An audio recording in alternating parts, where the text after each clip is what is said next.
करीब करीब 17 साल का वनवास, 18 महीने की जेल, 4 साल की उम्र में भी जेल जाने की नौबत आई, इलाज के नाम पर विदेश भागना पड़ा। शेख हसीना की ढाका में शेख हसीना की रैली पर ग्रेनेड अटैक, 24 लोगों की मौत, उसके मास्टरमाइंड का आरोप लगा, उम्र कैद की सजा हुई। अस्थिरता का सामना कर रहे, जूझ रहे बांग्लादेश को अब उनसे उम्मीदें हैं। ऐसे तारिक रहमान के बारे में कुछ पॉइंट्स जिन पर चर्चा जरूर होनी चाहिए। 18 महीने वो जेल में भी रहे तारिक रहमान, और अब करीब करीब 35 साल बाद, 3 दशक बाद तारिक रहमान बांग्लादेश के प्रधानमंत्री लगभग ये तय है बनने वाले हैं। नए अध्याय की शुरुआत के तौर पर इसे देखा जा रहा है। तारिक रहमान पूर्व प्रधानमंत्री खालिदा जिया और पूर्व राष्ट्रपति जियाउर रहमान के बेटे हैं। 20 नवंबर 1965 ढाका में जन्म। 1971 में बांग्लादेश की आजादी की जंग के दौरान 4 साल के वो थे। 71 जब बांग्लादेश का जन्म हुआ, सिर्फ 4 साल के वो थे। कुछ समय के लिए उन्हें हिरासत में यानी जेल में रखा गया था।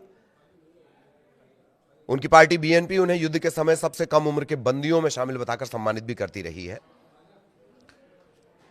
जियाउर रहमान बीएनपी के संस्थापक रहे। खालिदा जिया 3 बार प्रधानमंत्री रही। 1991 में तारिक ने अपनी मां खालिदा जिया को प्रधानमंत्री बनाने में अहम भूमिका निभाई। 17 साल का निर्वासन भी इन्होंने झेला। इलाज के नाम पर ये गए थे, लेकिन डिजिटल तरीके से ये संबोधित करते रहे, एड्रेस करते रहे, कार्यकर्ताओं से लगातार संपर्क में रहे। तारिक रहमान पर दर्जनों आपराधिक मामले हैं, भ्रष्टाचार के मामले, 84 केस। सभी को इन सभी में उन्हें दोषी भी बताया गया। एक तरह से राजनीतिक तौर पर दबाने की कोशिश हुई। सैन्य समर्थित अंतरिम सरकार ने मार्च 2007 में तारिक को रातों रात गिरफ्तार भी कर लिया था। 2007 में जेल जाने के बाद यातनाएं झेली। 2008 में जमानत पर रिहा हुए और मेडिकल ट्रीटमेंट के बहाने लंदन चले गए, और फिर 17 साल तक वहीं रहे।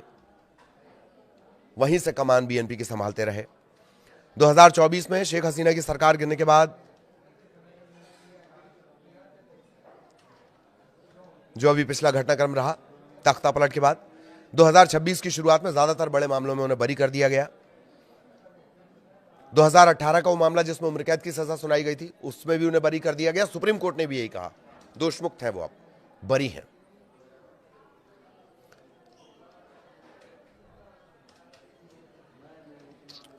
दो 208 सीटों पर बढ़त उनकी चल रही है, और माना यह जा रहा है कि कल तारिक रहमान बांग्लादेश के प्रधानमंत्री पद की शपथ लेंगे 35 साल बाद।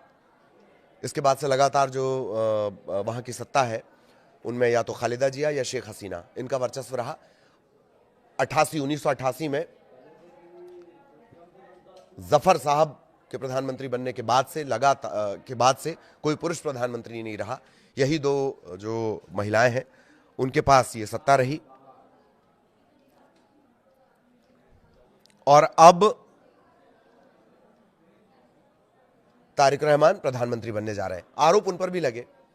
जब उनकी मां खालिदा जिया 2001 में तीसरी बार सत्ता में आई तो तारिक पार्टी के प्रभावशाली पार्टी में उनका जो वर्चस्व है वो बढ़ता गया। ढाका के हवा भवन को उनके नाम से जोड़ा गया।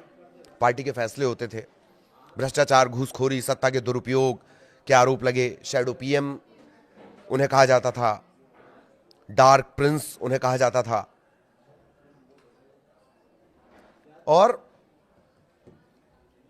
इस तरह का बड़ा दिलचस्प सफर रहा है। 1971 में, जैसे हमने आपको बताया था, 1971 में जब बांग्लादेश का जन्म हुआ, एक तरह से पाकिस्तान से अलग हुआ बांग्लादेश, तब उनकी उम्र 4 साल थी। तब उन्हें भी हिरासत में लिया गया था। तो बीएनपी के लोग बड़ा बढ़ा चढ़ाकर इसको बताते हैं। तो सारी चीजें हैं। ये तारिक रहमान, उनका अपना एक अलग किरदार है, और बांग्लादेश की बेहतरी के लिए वो अपने किरदार का किस तरह इस्तेमाल करते, इस पर सबकी नजरें हैं। नमस्कार।